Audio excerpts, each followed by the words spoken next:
Thank you very much. Good morning, everybody. So my name is Alex, presenting on behalf of Albertaloop, and we'll be talking about the economic effects of Hyperloop. So here's our agenda for today.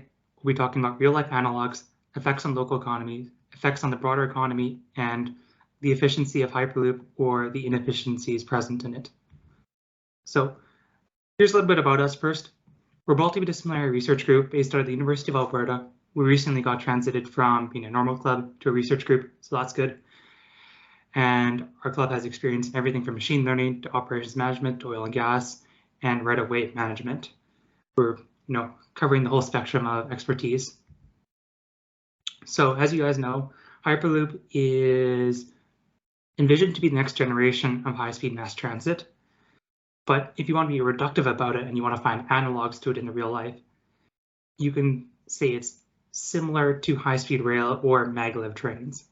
So what are some confirmed problems and why do we care about this? Well, in North America, there's a distinct lack of high-speed transit. Currently, most high-speed transit is done by automobile or planes. This is pretty inefficient because in the case of automobiles, it's usually 1 or 2 people per car.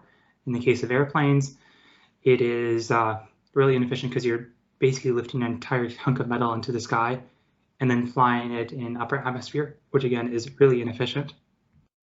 So let's find some real-life analogs of implementations of high-speed rail where we can do a case study and see what are the economic benefits and how can we apply this knowledge to Hyperloop. So there are two primary analogs to Hyperloop and its goals, that being Japanese Shinkansen and China Railway High Speed. Japanese Shinkansen began operations in 1964 and was initially extremely controversial because it was seen as an archaic form of transportation which should just be replaced by automobiles. Eventually, when the line was constructed, it was found to be extremely profitable and stimulated local economies. On the other hand, China High-Speed Rail was much newer and began operations in 2008 and is now the largest high-speed rail network in the world. This had similar effects whereby connecting large tier 1 cities was profitable and stimulated local economies. So let's see what potential project outcomes are based on these rail networks. First one being is that both created large temporary job fields to support construction and support procurement and other auxiliary jobs. So that's going to be service sector around it, hospitality, transportation for other workers, etc. So in the time of construction, there is 10 to 20,000 jobs created.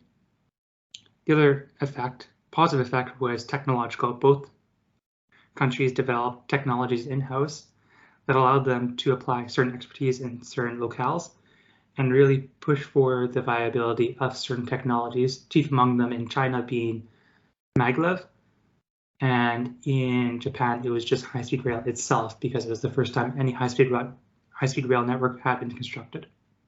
That being said, both created an enormous amount of public debt. The Chinese high-speed rail debt problem is extremely notable because it's causing economic destabilization in the area and causing distortions in credit markets.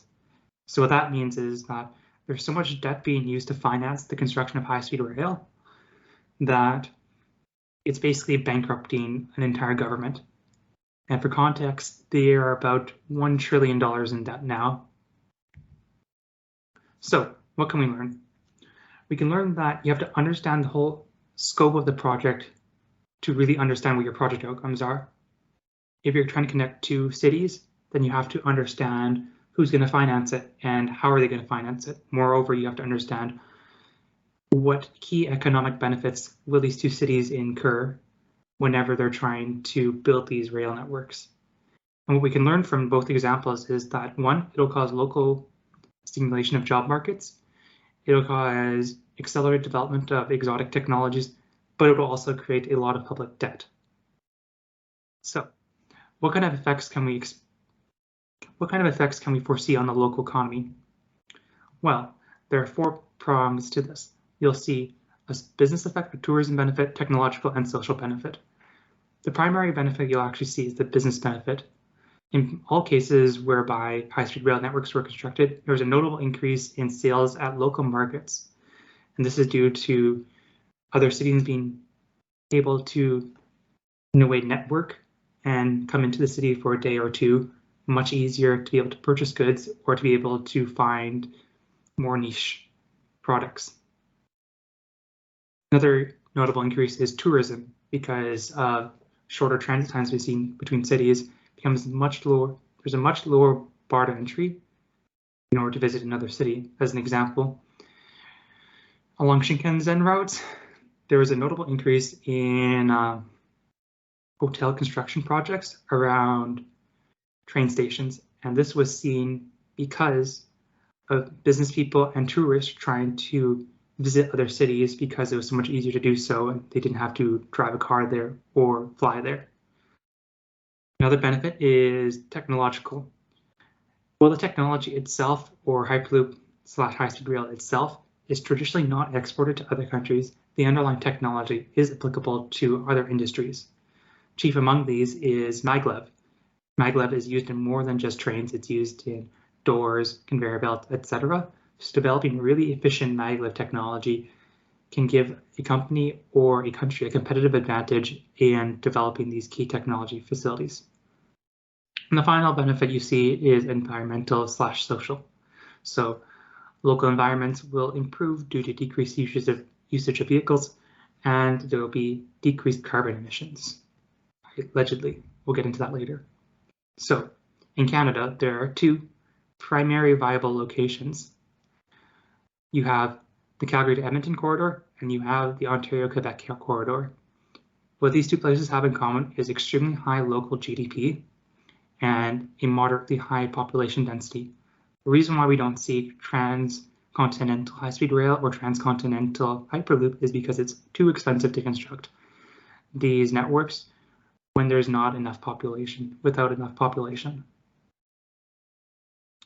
So what are some comparative advantages that Canada has or a local country may have? Well, contrary to popular belief, oil and gas companies do actually do a lot of cool things when it comes to land relations. As an example, TransCanada Energy operates like 100,000 kilometers of right-of-ways, meaning they own basically 100,000 kilometers of straight lines for their pipes and for their oil and gas infrastructure. And this is perfect for our high-speed rail applications because they wouldn't have to renegotiate any land acquisition deals, and they have the rights to build basically whatever they want on their right-of-way. Moreover, they're experienced in managing it, so we wouldn't really have to worry about developing or procuring the expertise in order to manage it. This can reduce costs and make the project more economically viable. The other benefit Canada has, which is unique to most of the world, is long distance power transmission. This is super important for high-speed rail because you cannot stick a battery on a train that's big enough to power the entire thing for like 1,000 kilometers without just making the train like 90% battery. So there's going to have to be some external power source, which is going to involve using high voltages and high currents, which a company like ATCO, who has to transmit power like literally thousands of kilometers, would specialize in. So what are the effects on the broader economy? And this is where we're going to get into some glorious math. Before we do that, let me introduce you to Kaldor Kalecki. So guy on here, his name is Kaldor, and I could not find a picture of Kalecki, but essentially what they did was create an economic model. It's an endogenous economic model, meaning that it takes into account the majority of the factors that you traditionally take into account in an economy and aggregates into one model. This is an important distinction from an exogenous model because an exogenous model would mean you have to take into account certain limitations or economic stress factors with external equations. So why are we talking about these guys? Well, about 80 years ago, they developed an economic model to predict the business cycle of an economy under certain circumstances. And because Hyperloop is such a large infrastructure project, we can assume it to be a government project because there's no way the private sector could raise enough money to construct this and keep it profitable. So let's take an analytical approach, and we're going to go over some quick math. I'm not going to read it all out because it's quite lengthy. But broadly, you start out with this equation or series of equations, which models economic growth relative to time, essentially. Then you apply some business transformation. You apply for some transformations and turn it into what's called a Jacobian matrix, which takes a nonlinear approach to analyzing a function. And this is important because your business cycles are not going to be consistent in nature, so it's not going to be perfect sinusoidal wave. So you have to make sure you take that into account. And another important thing to recognize is that this model bifurcates at a certain point in time. And in order to find where it bifurcates, you have to analyze where the eigenvalues are negative. And that's important because you don't want to have a million bifurcations or essentially a million different possible outcomes. You just want to have one or two. So you have to apply another transformation, which gets us eventually to here. Now this is a Messin equation, but when you apply it to the real world, you get a model that's something like this, and you can see some business cycles here. And you can see that the economy is pretty unstable. Now, in order to stabilize it, what you can do is implement government spending, which is what is seen here. Note that this is kind of an exaggeration of what you would see. So you would still have some oscillations over here, but you get the broad picture that having the government spend money on an infrastructure project that stimulates the economy over a long period of time is beneficial to the economy and helps stabilize it and lower business cycle oscillations. Now, I talked a lot about how Hyperloop is quite expensive to operate and run. Let's get into the efficiencies or inefficiencies of Hyperloop. So the first thing that you think about when you talk about Hyperloop is how much power will it consume? Well, what most teams are going with, or what most implementations of Hyperloop suggest, is using a linear induction motor for the majority of the operation cycle. We found this under our own research to be the least not extremely efficient method, as you're going to have to switch from extremely low power frequencies, as seen here with this graph, to much higher frequencies, as seen here, in order to maintain speed and enough force to accelerate the Hyperloop. On top of that, in order to transition between high frequency to low frequency, or low frequency to high frequency, you're going to have a really exotic variable frequency power drive associated with it, which is expensive, heavy, and hard to design around because your linear induction motor itself will change with your frequency. And if you want to operate at high frequency, say like 300 or 400 hertz, then you have to design it completely differently from what you want to do if you're operating at, let's say, 10 hertz. So to circumvent this, we are just planning to have a combination of axial flux motors, which are seen here, and linear induction motors. Axial flux motors have the advantage of being one of the most advanced rotary motor technologies available on the market, and they feature high power density, high nominal torque at low RPMs, and high operating frequencies. We plan to use our axial flux motors to accelerate us to our operational speed, and then start using linear induction motors just to maintain the speed and perform maglev. This should allow for an overall improvement in our efficiencies and simplify our linear induction motor design. Now, on top of this, we have to analyze what the power load on the grid is, because simply operating these trains will be extremely costly. You'll note that I took an example of the United States, and that's because I couldn't find one for Canada that was this nicely expressed. But basically, you can see here that throughout the day, there are variable loads, and this coincides with time periods when people are waking up and getting home from work. Why this matters is because whenever you have these oscillations, that means that some oil and gas facilities, so that could be natural gas, petroleum, or coal, has to be fired up in order to meet these demand curves. You cannot rely on solar energy, nuclear energy, or otherwise to power these and account for demand curves or demand spikes. And that is because you have to match the power load or the power supply to the power demand, so you don't have deviations in the frequency of the grid load. What this means is that we have to find times when Hyperloop or high-speed rail can operate at lower power demands to lessen these oscillations, or we have to find other ways of matching these power demands. If we were to take a Hyperloop and run it, say at 6 p.m. when basically every grid is maxed out, it's going to be more expensive to operate, and also you'll have to turn on more inefficient power supplies. So that's usually the form of natural gas. It takes the form of natural gas. What we're suggesting is we're going to have to try and operate the Hyperloop between the times of around 8 a.m. to 5 p.m. And that should allow more efficient power generation technologies to be used and lower the demand, overall stress on the grid. Now let's get on to pressurization, which is where everything falls apart with Hyperloop, or I should say, becomes massively more complex. Pressurizing a line of the magnitude of Hyperloop is extremely difficult. As an example, I have a compressor station put up here for, I think, like a 12-inch pipeline or something like that. These pressure stations or compressor stations are extremely large. They're the size of entire buildings, and they cost $25 million to build and like $1 million a year to just run.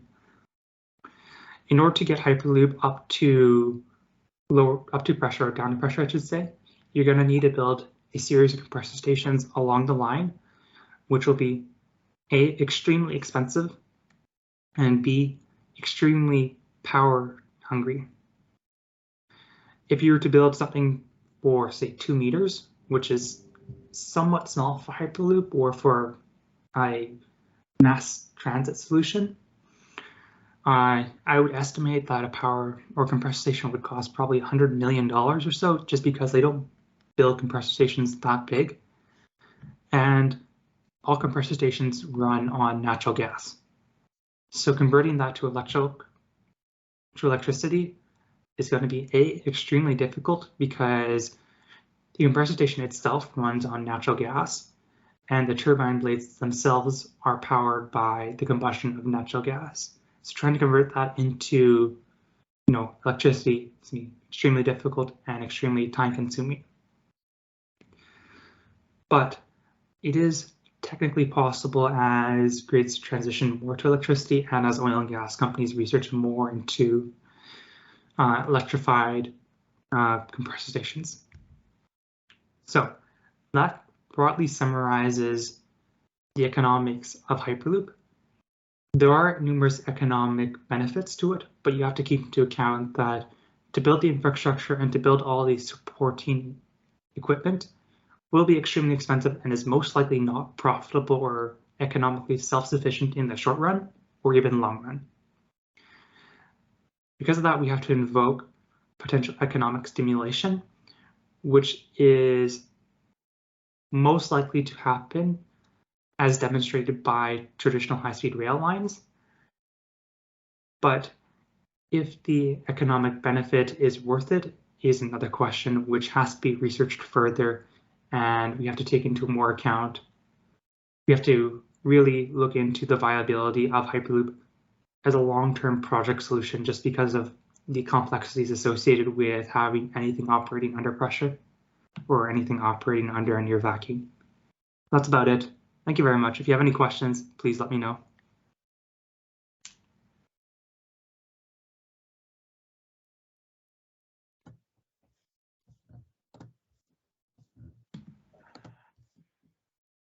Thanks so much, Alex. That was great. Does anybody have any questions at all? Feel free to type in the chat or turn on your camera and ask.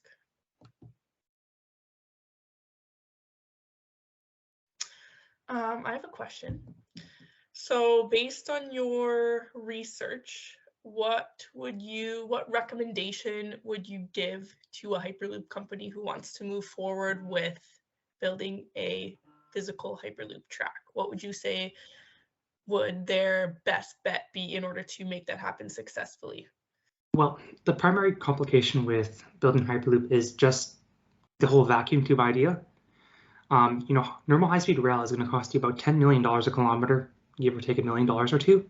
And that's going to account for your land acquisition costs, your infrastructure costs, and your, not maintenance costs, but like just building everything. With Hyperloop and the whole vacuum tube thing, I'd say it's probably going to 5x that at least, maybe 10x that. And you're probably looking at about like minimum $50 million per kilometer, most likely like $100 million a kilometer, which is pretty pricey to say. So my personal recommendation would be find some way to build high-speed rail infrastructure just normally, and then be able to have the opportunity to convert that into Hyperloop in the long term. So that means, say we have a normal rail system, but in the middle of it, instead of just having rail ties, we have your aluminum I-beam or whatever implementation you guys are choosing for your linear induction motors along it as well. So that way you can still, use it as a maglev line. You can still use it as a high-speed rail line. But instead of costing $100 million per kilometer, it'll cost $20 million a kilometer. And that's a lot easier pill for governments to swallow and a lot easier pill for institutions to swallow. And if there's a demand or the need to go faster, then you can build your vacuum tube along the existing infrastructure. So that way, instead of just saying, okay, one-time cost of $100 million per kilometer, let's go. It's an initial startup cost of $20 million per kilometer. And you can see really, okay, are we getting the benefits we want? And then develop the rest of it if we need to or if we want to.